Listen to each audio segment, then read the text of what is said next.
Welcome to today's deep dive. We're going on an adventure. Yeah. An adventure into a world that's majestic and, believe it or not, surprisingly relevant to all of us. Yeah. It is. We're talking about tigers. Ah, Now, I know what you might be thinking. Tigers. really? What do those magnificent striped creatures have to do with my life? Trust me, you might be surprised. Right. By the end of this deep dive, you'll see just how much our lives are intertwined with the fate of these incredible animals and how their survival impacts the planet in ways you might never expect. Yeah.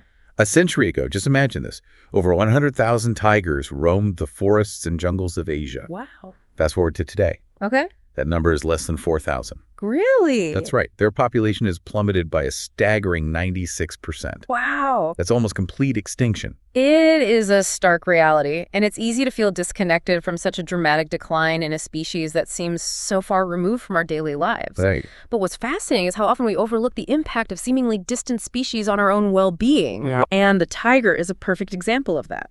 Okay, so let's break down this decline. Our sources point to three main culprits. Yeah.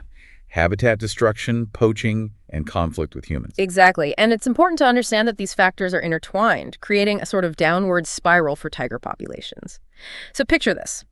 As humans expand our footprint, we encroach on tiger habitats, leading to deforestation and what's called fragmentation, essentially breaking up their living spaces into smaller and smaller patches. Oh, I see. Yeah. So it's not just about losing square miles of jungle. No. It's about the ripple effects that follow. Precisely. Wow. And these ripple effects are significant.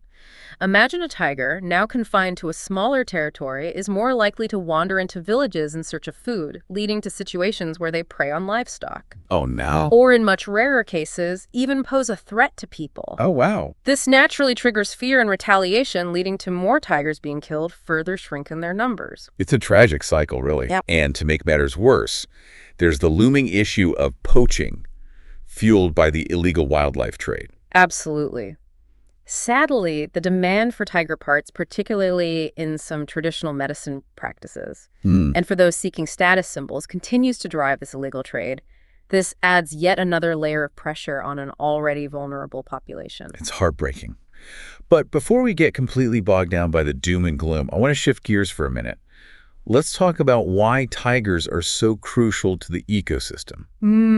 They're not just another pretty face in the animal kingdom, right? Absolutely not. Tigers are what we call apex predators, sitting right at the top of the food chain. Right. They play a critical role in regulating populations of herbivores, think deer, wild boar, Okay. and other grazing animals. Without tigers to keep their numbers in check, these prey species can multiply unchecked, leading to overgrazing and ultimately causing significant damage to entire forests. Oh, so they're like the natural caretakers of the forest. I It's think all about that's- balance, right? Yes, exactly. It's all about keeping that delicate balance in the ecosystem. Right. But it goes beyond just prey regulation. Healthy forests, thanks in part to tigers, also play a critical role in protecting our water sources. One of our sources had a fascinating insight about this, and it really stuck with me. Okay. It's about the Sundarbans, a huge mangrove forest that straddles India and Bangladesh. It's actually a UNESCO World Heritage Site. Oh, the Sundarbans. I remember reading about them. They're home to one of the largest remaining tiger populations. They are, and what's fascinating about the Sundarbans is that they're not just a haven for tigers. Right. They're also a massive carbon sink, absorbing huge amounts of carbon dioxide from the atmosphere. Wow.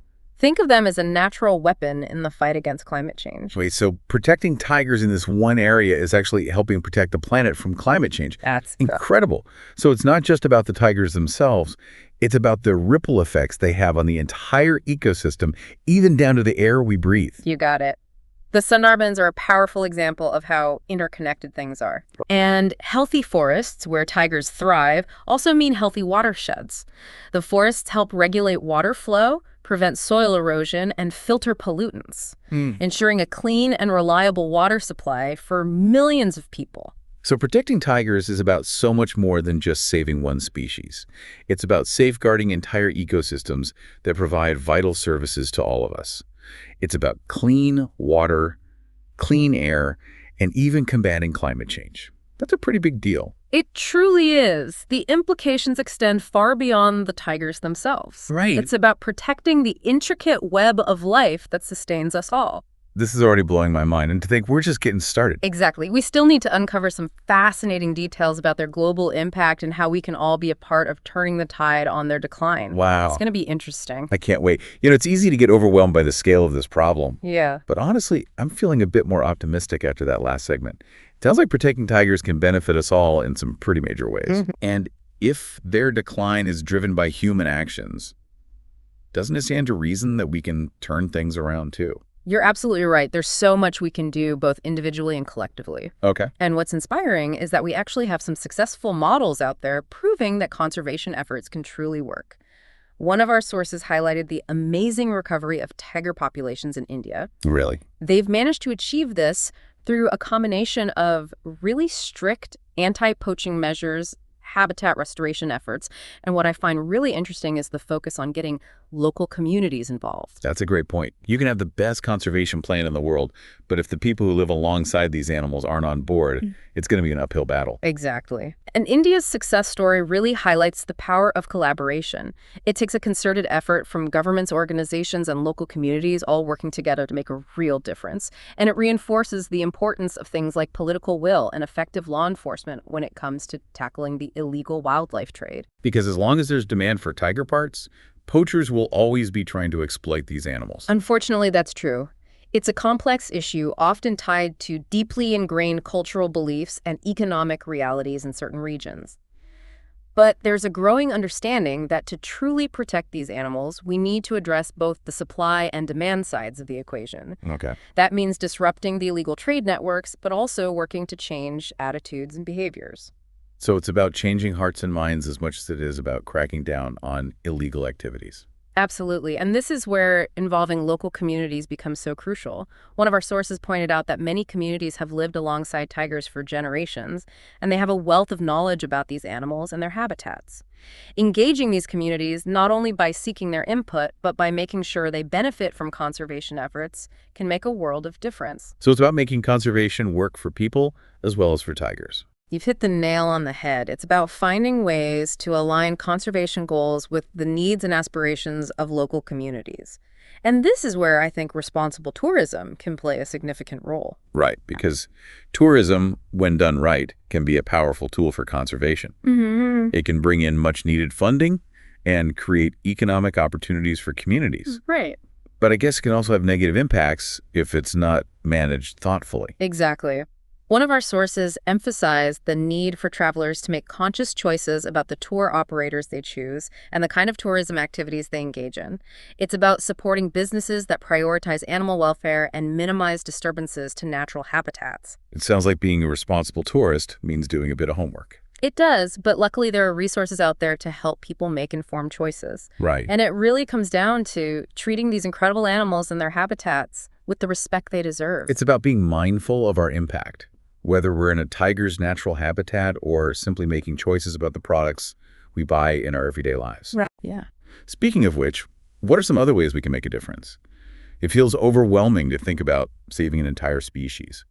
It's true that the scale of the issue can feel daunting. But remember, even small actions, when multiplied across millions of people, can create a ripple effect that leads to positive change. One area where individuals can have a real impact is through supporting reforestation efforts. Ah, right, because as we discussed earlier, habitat loss is one of the biggest threats to tigers. Exactly. Planting trees seems pretty straightforward. It is, and there are many great organizations working to plant trees and restore degraded habitats. It's a tangible way to create more space for tigers to thrive and helps to restore the ecological balance of these vital ecosystems. So it's not just about planting trees randomly. No. It's about being strategic and thoughtful about restoring entire ecosystems. You got it.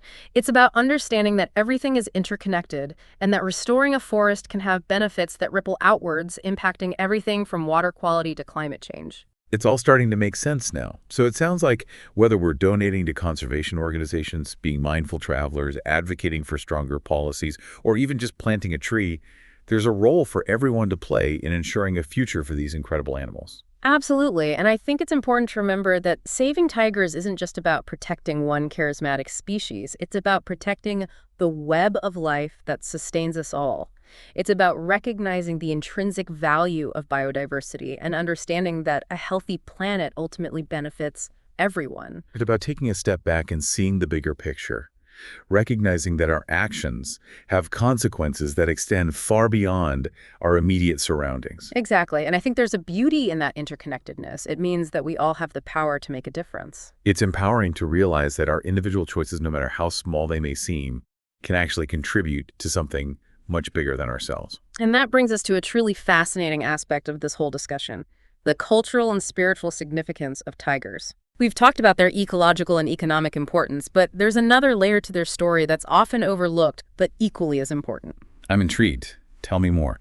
Well, across Asia and beyond, tigers hold a very special place in the hearts and minds of people. They're often revered as symbols of strength, courage, and power. They feature prominently in mythology, folklore, and traditional art forms. I actually remember reading about the role tigers play in Chinese culture. Huh? They're often seen as symbols of good fortune and protection. That's right. And in India, tigers are woven into Hindu mythology, often depicted as the mounts of deities. Wow. They represent a powerful connection to the natural world and embody the spirit of the wild.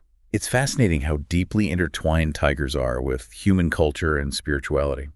It's a reminder that our connection to nature goes far beyond just the practical benefits. It speaks to something deeper, something that resonates in our souls. It does, doesn't it? Losing tigers wouldn't just be an ecological or economic loss. It would be a cultural and spiritual loss as well. It would be like losing a piece of our collective human story, Right.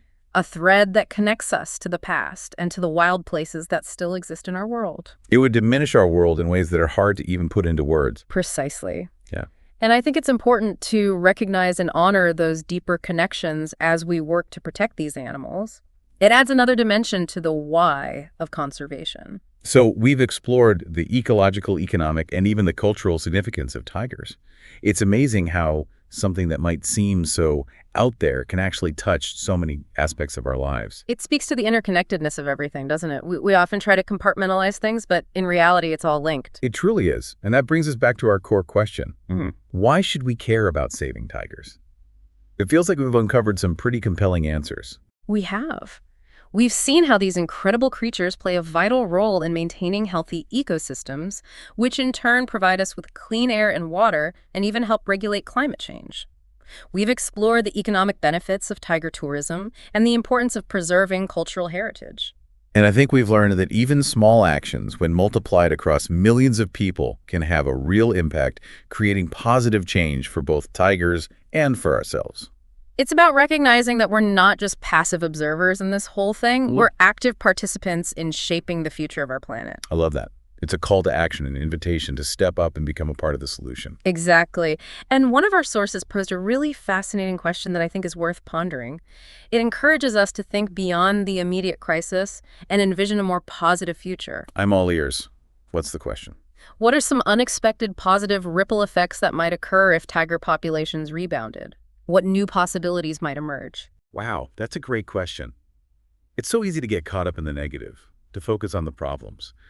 But what if we flipped the script? What if we allowed ourselves to imagine a world where those problems were solved, where tigers were thriving once again? It's a powerful exercise, isn't it? It challenges us to think creatively, to envision a world where both humans and wildlife can flourish. It's like opening a door to a brighter future one, where our actions today create a legacy that benefits generations to come. And who knows what incredible discoveries and innovations might arise from a renewed focus on conservation, from a deeper understanding of our interconnectedness with nature. The possibilities are endless. So, dear listeners, we leave you with that thought-provoking question to ponder. What positive ripple effects can you imagine? And remember, even the smallest actions can contribute to a larger wave of change. Support conservation organizations, spread awareness, make sustainable choices in your daily life, and be a voice for those who cannot speak for themselves. It's been an incredible journey exploring the world of tigers with you today. I hope this deep dive has left you feeling informed, inspired, and maybe even a little bit empowered to take action. Because ultimately, saving tigers isn't just about saving one magnificent species. It's about saving ourselves. It's about protecting that delicate balance of life on Earth and ensuring a healthy and vibrant future for generations to come. Thank you for joining us on this deep dive. Until next time, stay curious, stay engaged, and keep exploring the wonders of our amazing world.